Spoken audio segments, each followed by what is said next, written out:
เห็ดสุกดอกเห็ดละครเนาะอันนี้คือเห็ดละครเนาะทุกคนล้างสะอาดเรียบร้อยแล้วเนาะเราก็จะใส่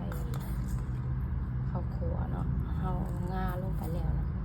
ข้าวคั่วไปก็ตามด้วยพริกนะทุกคนพริกป่นแล้วก็จะเป็นน้ำป่นปลาเลยทุกคนน้ำป่นปลาแล้วก็จะน้ำปลาเนาะตามใจสอบแล้วก็ผงนัวเนาะใส่ลายแซ่บลายใส่หน่อยแซ่บหน่อย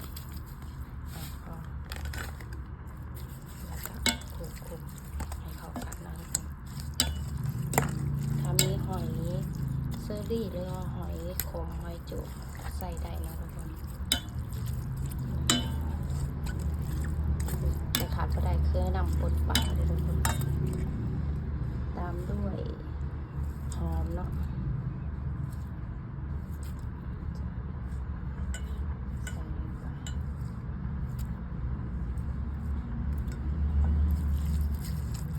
คลุกๆเข้ากันเลยอันนี้ก็เป็นที่เรียบร้อยแล้วนะทุกคนโอเคนะจ๊ะน้องขอบคุณในการรับชมด้วยจ้า